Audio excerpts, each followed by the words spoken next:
Hey guys, welcome back. I hope you are having an amazing day. Let's get right into the stories. The first one is an entitled people story. Living in a suburban neighborhood, I never thought that a simple misunderstanding would escalate into a full-blown legal battle. I had always kept to myself, barely interacting with my neighbors, but things took a turn when my neighbor falsely accused me of stealing his lawnmower. It all started when I noticed that my neighbor's lawnmower was missing from his shed. I didn't think much of it and assumed that he had taken it somewhere for repairs. However, a few days later, I received a note on my doorstep accusing me of stealing the lawnmower. I was stunned and immediately confronted my neighbor to clear things up. He was extremely agitated and yelled at me, saying that he knew I had stolen his property. I explained that I had nothing to do with it and that I had no idea where his lawnmower was. However, he refused to believe me and threatened to sue me for theft if I didn't return it. Despite my best efforts to clear my name, things only escalated from there. One day, I woke up to find that my neighbor had put up no trespassing signs on my property. I was shocked and angry. He had no right to put signs on my property without my permission. I decided to confront him again, but he refused to answer the door. A few days later, I received a letter from his lawyer stating that I had trespassed on his property and that he was going to sue me for damages. I was devastated. I had never trespassed on his property and he had put up the signs on my land. I knew I had to fight back and hired a lawyer to help me. The legal battle was long and grueling. My neighbor's lawyer tried to paint me as a thief, but I had evidence that showed that the signs were on my property. I presented this evidence to the court and the judge ruled in my favor. My neighbor was ordered to take down the signs and pay for my legal fees. I thought the nightmare was finally over, but I was wrong. A few days later, my car was vandalized and someone had spray-painted "thief" all over it. I immediately suspected my neighbor, but I had no way to prove it. I installed security cameras all around my property to catch whoever was responsible. It didn't take long before I caught my neighbor on camera trying to damage my car again. I called the police and had him arrested. In court, my neighbor tried to deny everything, but the security footage proved his guilt. He was found guilty of vandalism and ordered to pay for the damages to my car. He also had to pay a hefty fine and was put on probation. As for me, the whole experience left me feeling violated and anxious. I never thought that my neighbor could turn into such a malicious and vindictive person. However, the court ruling brought me some closure, and I was glad to have the issue finally resolved. The next one is a pro-revenge story. A bit of backstory. I live in a predominantly Mormon area, and I am not Mormon. I receive quite a bit of criticism from my across-the-street neighbor because of the religious difference. I'm assuming we've never interacted before he started messing with me. He currently has 10 children. About a month ago, on trash day, he told one of his kids to kick my trash can over into the street. The kid did it, and I witnessed everything. This is not the first time he has kicked my trash over, and I figured it was a lost cause to go over there and ask them for some decency more than I already have. That same day, I was reminded by a friend about how I used to have a pen pal when I was younger before I moved. Later that night, I was browsing the web looking for a pen pal when I stumbled across a cool-sounding site. prisonpenpals.com. I visited the site, and after clicking through a few dodgy links, was brought to an array of different prisoners who were looking for a pen pal. After doing a bit of browsing from there, I stumbled across a fellow who is on death row for 1 saint-degree murder. Feeling bad for this guy, but not wanting to give my address out, you send an email, the guards print it out, and give it to the prisoner, who then write you a letter and deliver it to your physical address. I remembered the a-hole across the street. More out of curiosity than malice, I proceeded to write a very detailed letter about how I am a trapped, secretly gay Mormon man with 10 kids who is looking to start an extramarital affair with a prisoner. I put in his address and send. I had my hilarious, petty satisfaction. I expected nothing to come out of this. I thought he would be going through his mail, see the letter, not open it, toss it, and think nothing of it after that. But boy, was I wrong. Of course, with it being a small town, this guy does run a small business here where one of my acquaintances works. I went in just earlier today and chatted with my acquaintance before he told me. "Oh my God, did you hear about neighbor?" I said no because I hadn't, and he filled me in on all of the details. Apparently, one of the neighbor's kids had brought in the mail, only for his wife to find it and read the letter from this prisoner responding to the joke letter that I wrote. I don't know the specifics of the letter, but I do know that his wife threw a fit when he arrived home and made him pack his bags. My acquaintance informed me that this was not the first time neighbor had started or tried to start an affair with another man, and apparently this was the last straw for her. I am still shocked, horrified, and extremely amused by this predicament. The next one is a petty revenge story. My buddy Steve has worked at a small business for over 10 years. Most of his time there has been pretty alright, but recently it has become a remarkably worse place to work. Steve is the most senior employee outside of management, and by far the most productive. He's always training new hires, working extra hours, helping other departments, you name it. Pretty often, Steve will come in for a couple of hours on his day off to take care of backed-up paperwork and general housekeeping of his department. This does wonders for keeping the department running smoothly, especially when they are busy. Management knows about this and approves. Going into the holidays this year, they are absolutely slammed, as usual. Orders are backing up and it's all hands on deck, extra hours, full tilt. After another 60-hour work week, Steve has a couple of days off. On his second day off, he decides to go into work for a few hours. He knows his co-workers are likely too busy to be taking care of the side stuff, so he's being a team player and helping out. While he's finishing up and about to leave, Steve's manager comes up to him and they have the following conversation. "Hey Steve, quit messing around, get back out there and do your job," the manager says. Steve replies, "Hey manager, sorry it's my day off. I'm not scheduled to work this shift. I'm just helping out, leaving in like 5 minutes. The manager replies, "The hell you are, get your ass out there." Steve says, "Nope, not happening, I'm going home." The next day, Steve is predictably brought into the office, dressed down and written up for insubordination. But there are a few things about Steve that you should know, which his employers knew but either forgot or didn't care about. Steve has been getting fed up with his employer for a while now. Steve is quite financially stable as he works in a high-demand industry, and his wife also has a fantastic, well-paying job. Steve is about to become a dad. In fact, he is very, very close to becoming a dad, right after the holidays, most likely. So Steve is in the manager's office, just finished getting talked down to, and handed his write-up to sign. Steve signs his write-up and hands it back, along with an envelope with a short letter inside. "What's this?" the manager asks. "My 2 weeks' notice." Cue the backpedaling. The manager is apologetic, asks for Steve to at least finish the holiday rush. Big Boss comes in and offers a raise if he stays, the whole shebang. Steve turns it all down. Now Steve's former employer has to get through the holidays without their most reliable worker, which will take at least 2 or 3 new hires to cover. Meanwhile, Steve can enjoy the holidays without stress, help prepare for the arrival of their baby, and start looking for work again when they're good and ready. The next one is an entitled people story. I opened a liquor store in my hometown this year, which my girlfriend and I are running together. Last night I posted to this subreddit about something else that happened. In that post I referenced this story and saw a couple of people asking about how I was able to legally charge this lady 15% extra, and my girlfriend said I should tell the story. 4th of July weekend and we were prepped for the busy weekend. Although around 8 o'clock things had started to slow down. In the store, we have a TV which I use to run ads for different events, benefits, few things for my store, and a couple other businesses in town.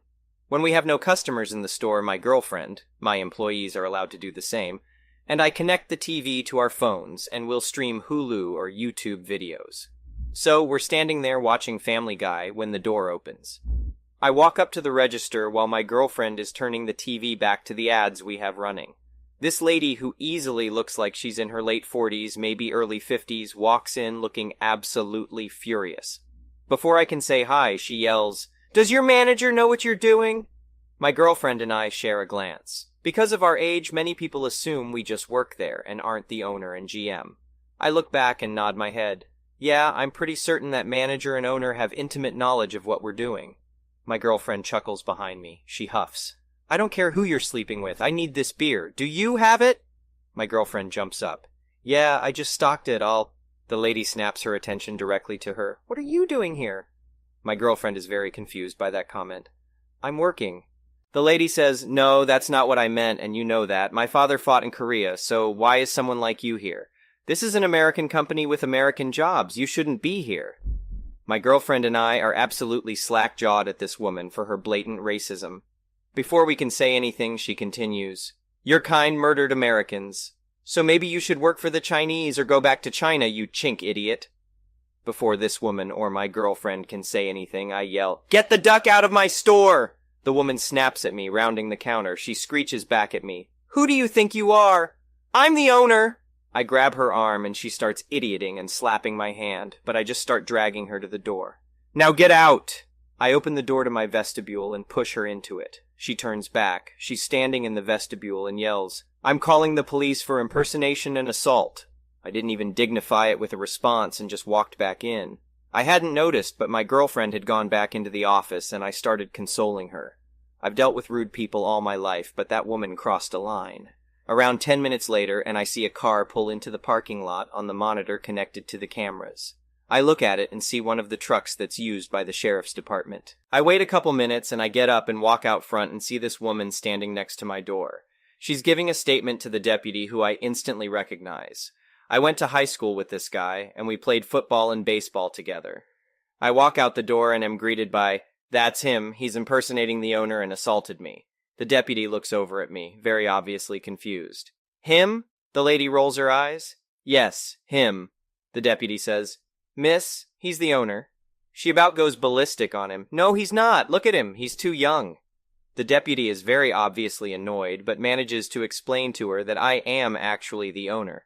She then says, "But he assaulted me." I explain the situation to him, and he turns to her and says, "Miss, he is the owner, and he asked you to leave. Then he removed you from his business." The woman is standing there fuming when she finally yells, "Fine, I'll just get my husband's beer." I stand in front of the door and say, "No, you're not. Excuse me? You called my girlfriend a chink idiot. I'm not letting you back into my store." She huffs and yells, "Fine, I am going somewhere else to get his beer." She leaves, and before the deputy got to his car, I stopped him and convinced him to stay for a while. I knew that the lady was going to be coming back because nobody in my town carries that beer. 20 minutes later, the lady comes back, this time much humbler. "I'm sorry, but no one else in this town sells my husband beer. We're having a BBQ tomorrow, and it would mean the world to him if I could get that beer." I sigh and say, "Well, I suppose it'll be all right." She is overcome by this look of gratitude. "But I will be charging you a 15% markup, and you will give my girlfriend an apology tomorrow." She stops. "Why?" I remind her what she said to my girlfriend. "Well, that markup illegal." This is why I asked the deputy to hang around. "Actually, miss, as long as he lets you know about the markup, he perfectly in line with state and county law." She bought her husband 2 6-packs of the beer, and is then escorted outside by the deputy. The next day she came in and handed my girlfriend a handwritten note to her. My girlfriend then calmly explained that she and her family are not Chinese, they're Hmong. Which, if you know anything about Hmong history, you'll understand the irony of the lady's "your kind murdered Americans." The next one is an entitled parent's story, so this just happened last night and I still can't believe someone would do this. I'm a 30-year-old male paramedic. I've been in EMS for the past 8 years, and I absolutely love my job. Last night, we were dispatched to a 75-year-old female who fell at home. The patient stated that she tripped over her carpet and hit her head when she fell. We arrived on the scene and noticed that the home was a duplex with our patient's door on the right and her neighbor's door on the left. We made our way into the home and found her lying on the floor. The woman was awake and breathing. We started asking her the standard questions. "Are you okay? Does anything hurt? Do you remember the fall?" etc. She stated that she has a pounding headache and that she remembers walking to bed and then waking up on the floor. In my field, that's a pretty big red flag. We noticed that she's got a pretty good lump on the side of her head and a big bruise starting to form already. Noticing the bruise, I asked her if she was on any blood thinners. She said that she was on blood thinners for a previous stroke she had a few years ago. We urged her to let us take her to the hospital because there was a possibility that the fall could have caused a bleed in her brain, and she should go to the hospital to get some scans done. She agrees, and we begin to package her up. We applied a C-collar around her neck in case of any C-spine neck injuries. She denied any neck or back pain, so we lifted her up and placed her on our stair chair. A stair chair is exactly what it sounds like. It's a chair with tracks that we use to carry patients up and down stairs. As we were getting her out of the house, her neighbor whipped the door open and started yelling about how she couldn't sleep with all the lights and noises outside. The sound of the stair chair apparently woke her up, and she was not happy about that. My lieutenant walked over to her and apologized and said that we were dealing with a medical emergency and that we would be leaving soon enough. The neighbor then noticed that our patient was her neighbor, and that's when she started yelling about something totally different. The entitled neighbor started yelling, "You can't take her to the hospital. I have errands to run tomorrow, and she needs to watch my kids." My lieutenant again reiterated that we were here for a medical emergency, and that her health is more important than her errands. The entitled neighbor let out a loud huff and then slammed the door in his face. We thought that was the end of it. We were wrong. After a few minutes in the back of the ambulance, we told our lieutenant that he could take the engine crew back to the station and that we were going to be heading out in a few minutes. After we checked her vitals, got an IV going, and started giving her IV fluids, my partner got out of the back and went up to the driver's seat. About 5 seconds later, the back doors of my ambulance fly open, and who do I see? The entitled neighbor, of course. Apparently, she needed a few minutes to get dressed before coming outside. I yell at her, "What the hell do you think you're doing?" She yells back, "I told you that she can't go to the hospital because she has to watch my kids tomorrow." She then starts trying to pull the cot out of the ambulance with our patient on it. Luckily, she didn't know how to latch the cot and couldn't get her out. Our patient says, "I can't watch your kids tomorrow because I fell and I might be having a stroke."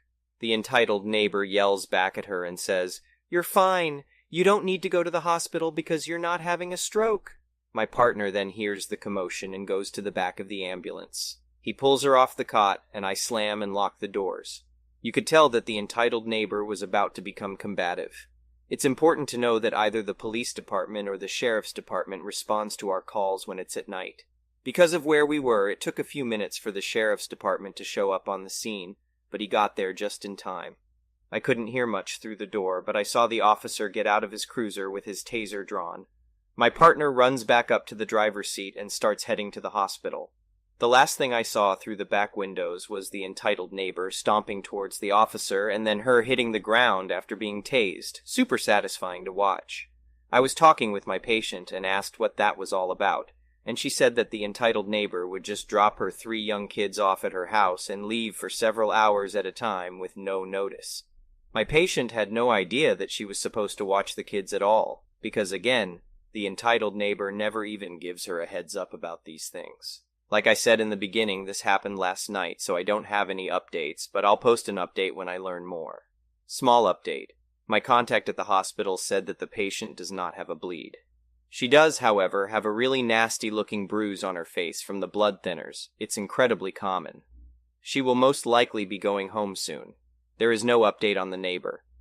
I probably will not hear anything back until my next shift day. Update. I got in touch with the officer on that call, and he said that the woman was not formally charged with anything. The patient is back home now and resting comfortably. Like I said before, the hospital found no signs of a bleed, and she was discharged the next day. She was advised to file for an order of protection from the neighbor, but I don't believe I will ever be privy to that information unless something happens again. I read a majority of the comments, and most people are saying to contact Elder Abuse and DCFS. The only problem with filing those reports is having concrete proof. We never actually saw any children, so we can't really say that they are abused or neglected at all. We can say that we have a suspicion, but for all we know, they could be living their best lives at home with the entitled parent.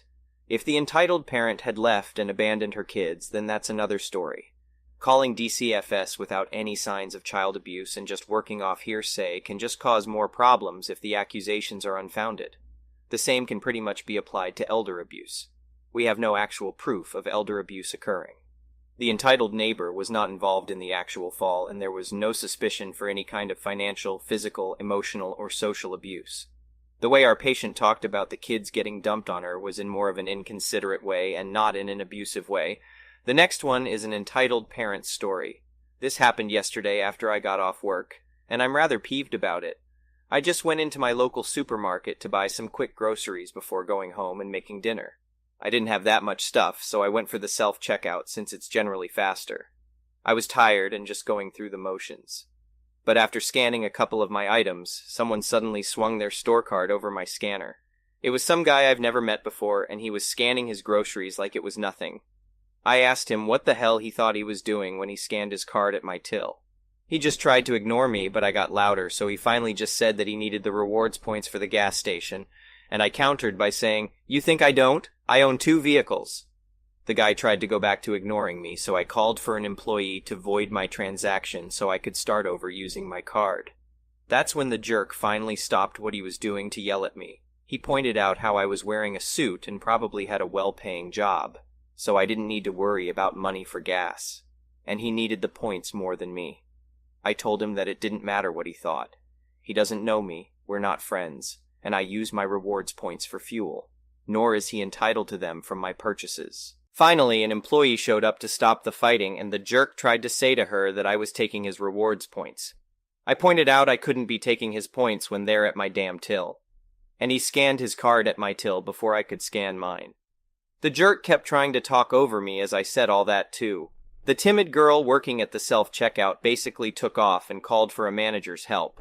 I stood and waited, and the jerk kept glaring at me the entire time. Well, the manager showed up, and the jerk tried repeating the same nonsense. But the manager made him shut up while he was talking to me. And when I explained what happened, the manager voided my scans and let me start over. And I made sure to scan my card right away this time. Then the manager gave the jerk an earful and told the guy that he better not do that ever again, or he'd be banning him from the store for 6 months. The jerk went a bit white, then red as he took his groceries and stomped out the door. And I mean the kind of stomping you see an angry kid do. The manager apologized to me and said this sort of thing happens more often than you think. I really hope I don't encounter that jerk again. I was half expecting to see him waiting for me in the parking lot or something. But thankfully he was long gone. Thank you for watching. I would really appreciate it if you could like the video and subscribe to our channel if you haven't already.